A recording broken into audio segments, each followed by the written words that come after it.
That is ice here on the stretcher. Again had frost.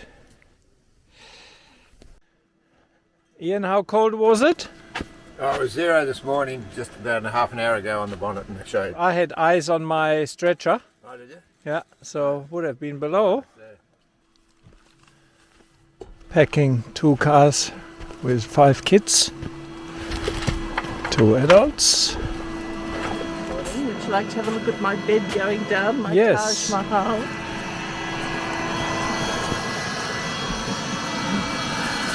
Ah, that's where you're using the deflator? Yes. Oh, okay, that is a Taj Mahal. Up to about that high. Wow. I'm still surprised that you can sleep on it. That's not too cold, just on that airbed. But you have space blankets underneath, No, huh? I have a space blanket, I have a doona, I have a blanket, sheets, so no problem. Good. Warm as toast. Because his driving was a bit under par, so they put him back on his L's. Is that right, Sebastian? Couldn't be poor. Is that It's right? a lovely summer day out here in the Simpson.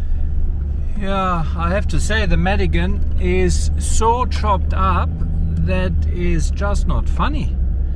I mean, in comparison to only 3 years ago, it was smooth and just a beautiful drive.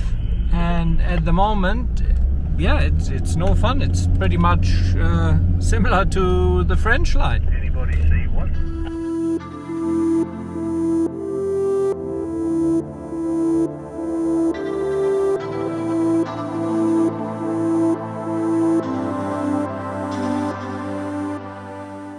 Plenty of camel signs, and there's certainly a bunch which walked in front of us here, but actually in the other direction. There's plenty of camel droppings and footprints. Just noticed. That was a bit loose.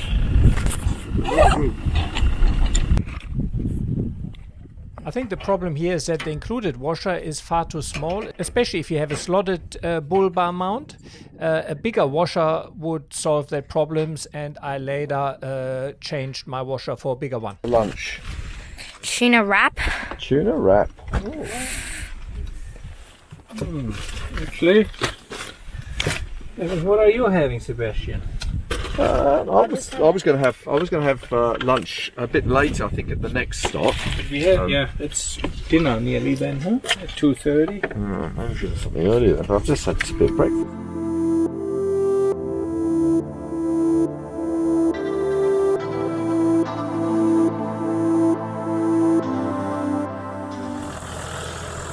Look at these. These came loose. Come here. These came loose. I certainly am here. And I tightened that car. I contacted Bush Ranger after my return because I never had that issue with the previous flag I had, and they're looking into it and see what they can change. I reckon a bit stronger rubber O-ring would do the job, because that rubber O-ring on these flags seemed to be displaced when you really tightened it. This is one of the dunes where you could see that a lot of people struggled on, so I thought I'd show how you can really easy drive it with the correct tire pressure and throttle control. The Madigan dunes are not too challenging, so I run my standard desert pressure, which is around 15 psi. However, if the going gets difficult, I'm happy to go down to 10 or even 8 psi. Let me show you here how the suspension works when driving these desert tracks. I still can't believe what a difference a real high-end suspension makes. I mean, I always had good mid-level suspension like Koni or Bielstein. However, high-end 2.5-inch remote reservoir shocks and adjustable suspension made such a difference. And I would never get back to anything else, to be honest.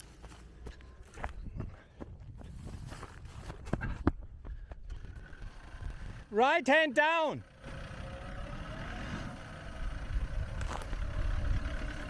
No, stop. Stop. Other way around. Right hand down. Straighten up, straighten up. Second try with a bit more momentum.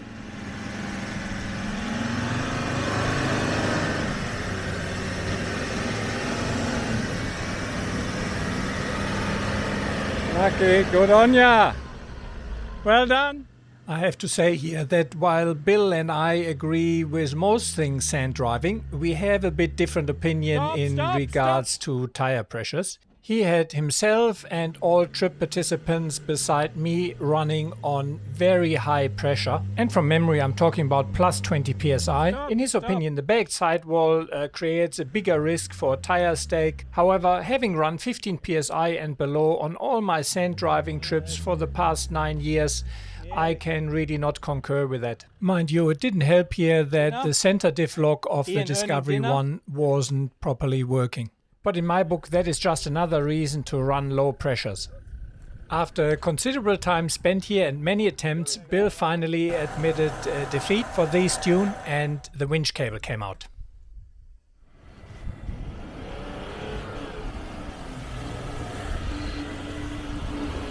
Beautiful!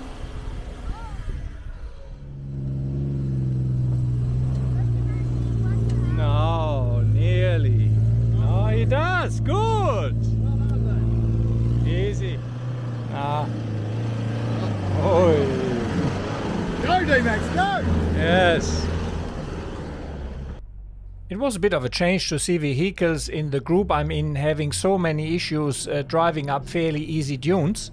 If I go with guys who have a similar vehicle setup like Dave or Scotty, and we all run a fairly similar tire pressure depending on the tire we run, we all just drive. There are usually no recoveries and no reversals. So the difference between regular setup cars and ours was interesting to see again. Mind you that high tire pressure certainly didn't help.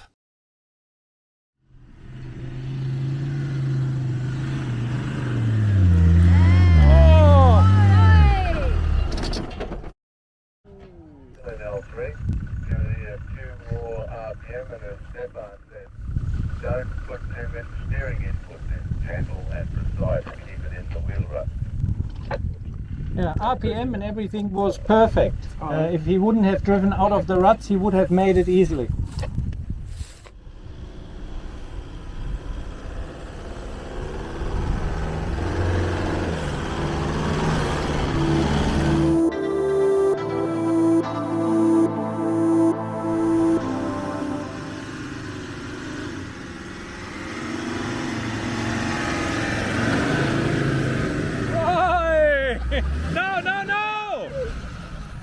That's how that holes come. You're still running far too high pressure. Try from there in second low, but I don't give it a go. I don't think so. No. Do you have the center diff in? Yeah, I'll give it one more shot.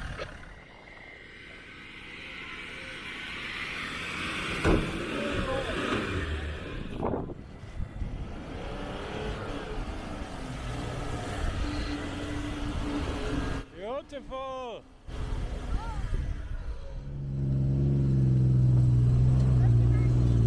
No, nearly. No, he does. Good!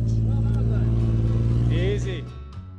During the hottest part of the day, the sand is the softest. We were by that time spread out a bit and a lot of the guys had issues getting over the dunes. Chris and Alex and myself were a few dunes ahead, and because Summer and myself were the only ones filming, I don't have much footage from what was going on in the back besides some drone footage.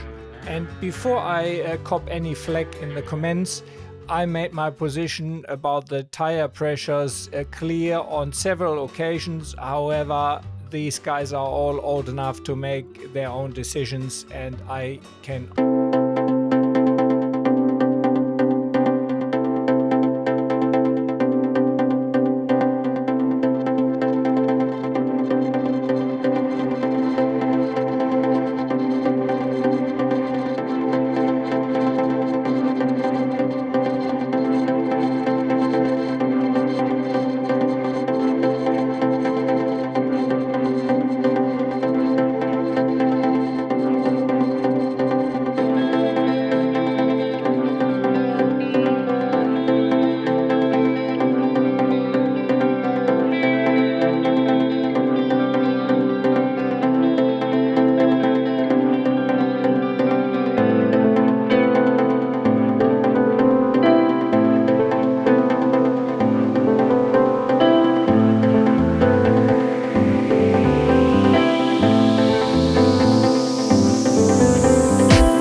So close.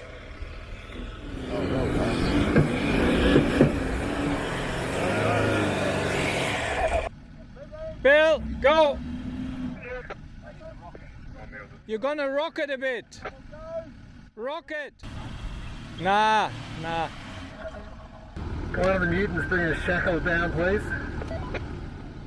I think Bill only set that up as a learning experience for the youth. There is the shackle. That's good. I don't care if Ian's got one on his tow bar. Gently.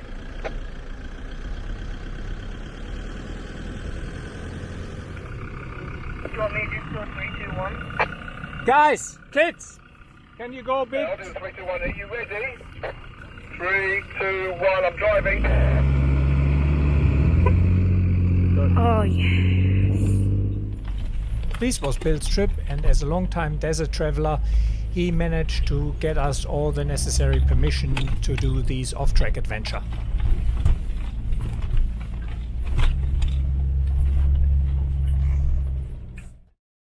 This turned out to be a pretty long and fairly exhausting day with all the recoveries going on, and it was nearly dark until we found a camp spot off-track, and these also marked the beginning of our off-track adventure for Bill's Indigenous Research Project. This gave me another opportunity to test my new laser light bars. I run the T24 Evolution on the roof and then a Triple R 1250 on the bull bar. So far I'm very happy with them. I have to say the light output is slightly less than the Ultravision, but I think the beam pattern is better and very even. It is very good on the eye. Radix dinner after cross-country drive and very late.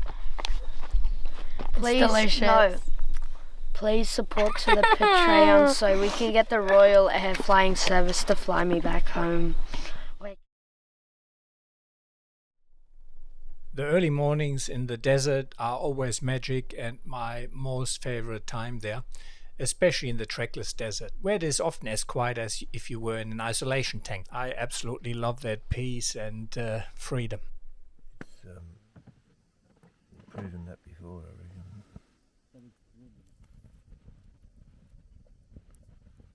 reckon. Yep. Hello. So how are you? Good, yourself, Sebastian? Just getting ready for another ordeal. I mean, the journey, adventure, the cross-country bit. I want to see it on the map where we're heading now. That would be good to be able to track it as we go. I think that's secret. I've got my repair tape. Yes. And a couple of Jubilee clips to repair a crack in the intake hose. It's just the outer heat covering, that sort of foam, heat insulation. The actual rubber pipe inside is good. Good. So there's no need for any repair. Sounds. Oh, you stopped at the servo. Topping up with about 20 litres a day so far. 20 litres a day? Yeah. That's all right. That's pretty good. Yeah. Really good. That's putting it to the full tank.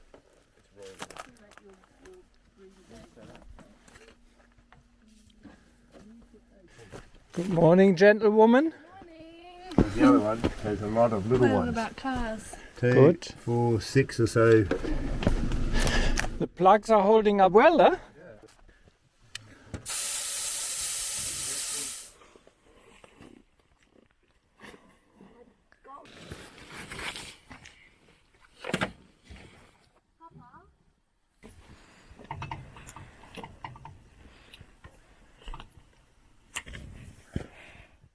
Going cross-country is a very different kettle of fish and not something you should undertake lightly. Anything going wrong cross-country, be it medical or mechanical, can have severe consequences. There is no way for recovery in the remote desert. You either drive out or the car stays there.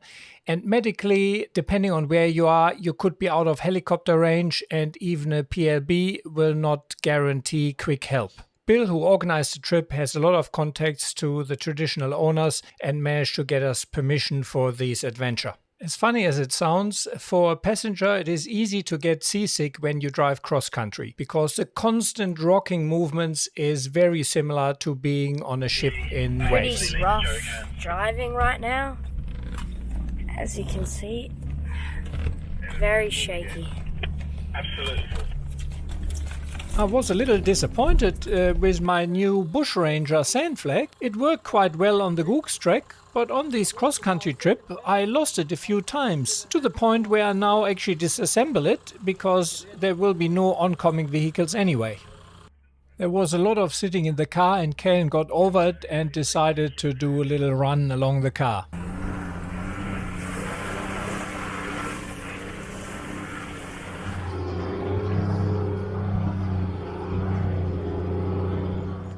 Apparently a catastrophic tire failure. Really bad luck with your tires. Oh, shit. Was it the same? Oh, we can't see the plug, so screw it in clockwise. Yep, keep screwing. Nah, just pump up now, that will do it. As far as it'll go. The catastrophic failure was a concern, as the boys now had no spare tire left, which is not a good thing when you're going remote. However, in the worst case scenario, the Defender rim and tires would fit. If we really had to, we might also be able to get a little more life out of the destroyed tire by using large tire patches and filling it with Spinifex instead of air. Not a good solution, but you do what you have to do. My new quick coffee, instant coffee in cold water. Saves fuel. Provides coffee and tastes quite good actually. Some more pig wheat on its day out. They usually have here all little leaves, and yeah, that's a pretty good source of vitamin C, so the early explorers could have avoided a lot of scurvy if that was around. And it also has a pretty high water content, so if you run out of water, eating pigweed will certainly give you a bit of fluids back. The next day we arrived at our destination, a clay pan in the very remote Simpson Desert. Bill and Barb had been at this clay pan many years ago, and they created a rock cairn with a glass jar and notes in, on top of one of the elevations.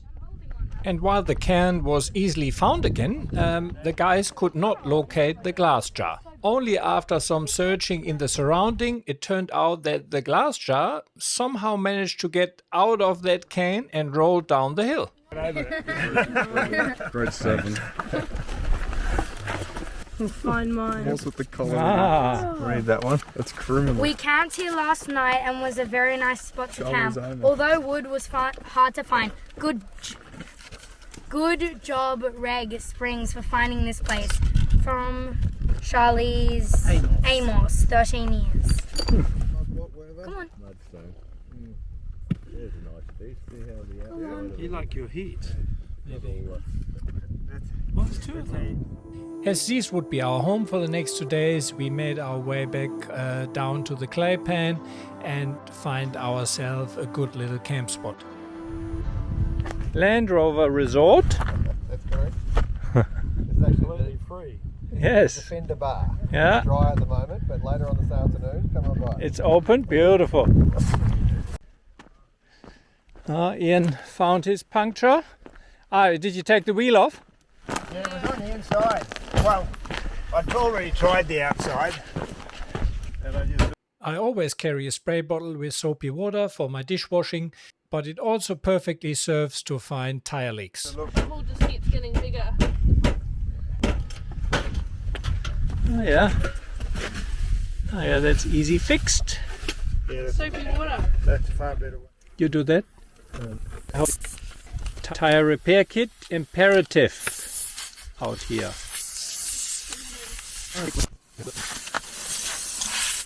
If you're looking to purchase a tire repair kit, I would strongly suggest to buy one with an aluminium handle and not a plastic handle. These handles are known to break and can cause serious injuries in your hand.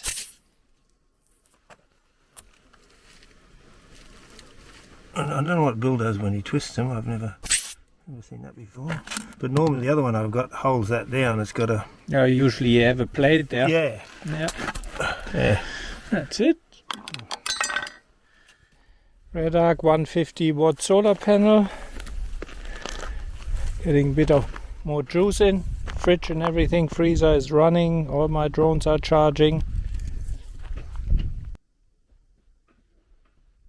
Multi-purpose tool to blow off the sand and dust of the car, but also to blow up my air mattress.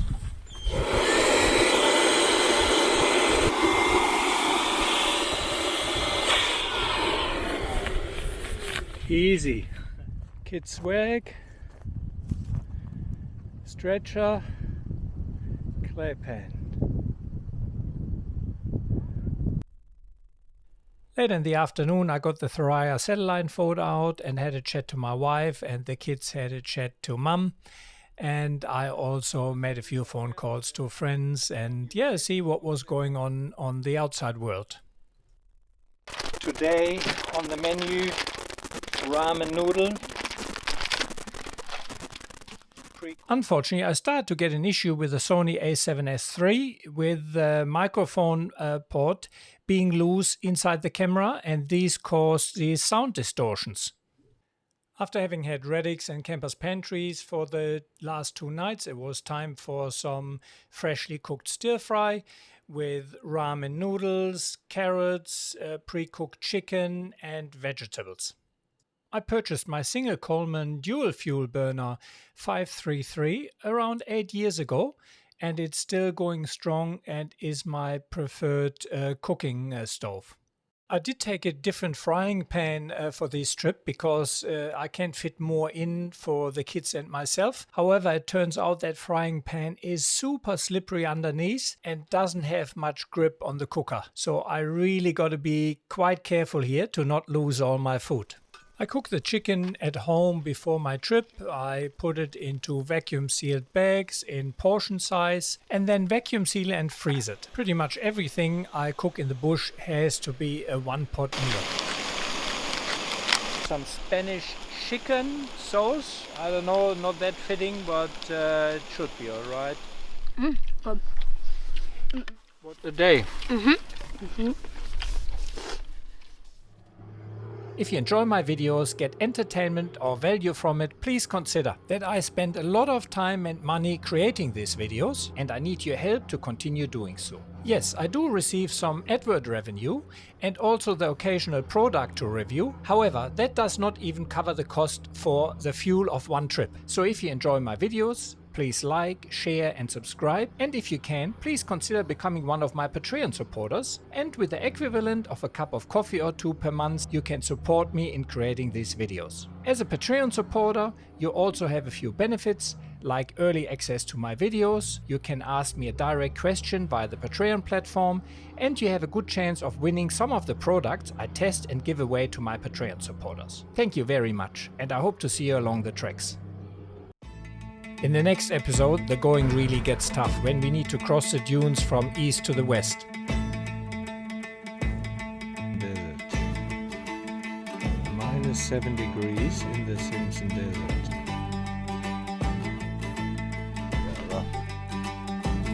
Yeah.